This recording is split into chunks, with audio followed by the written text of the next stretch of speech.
अस्सलाम viewers, welcome to Arooj cloth centre. Arooj cloth centre पर जलपरी embroidered chicken curry 3 piece restock हो गया है। माशाल्लाह से एक से बढ़कर एक आर्टिकल है। मैं वन बाय वन हल्का सा आपको शो करवा दूं। ये बहुत ही खूबसूरत एलिगेंट आर्टिकल है। इंशाल्लाह मैं इनकी डिटेलिंग वीडियोस भी ज़रूर आपके साथ शेयर करूँगी। ये भी बहुत ही खूबसूरत आर्टिकल है। ऑल ओवर में चिकन करी में इसका जो शर्ट होगा और इसके साथ प्रिंटेड ही इसके साथ ट्राउज़र होगा और वॉयल इसका दुपट्टा होगा वन कलर में एम्ब्रॉयडर्ड। ये वाला आर्टिकल भी देखिए कितना खूबसूरत है।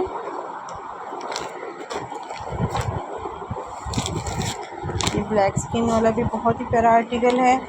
ये zinc blue purple too much out class article है। ये सॉफ्ट पर्पल सा शेड है। ये प्योर स्किन में है एम्ब्रॉयडर्ड और ये भी ऑल ओवर में है। जिसको चाहिए हो हमारे व्हाट्सएप बिज़नेस पे रब्ता कर लें 033263675557। Thank you.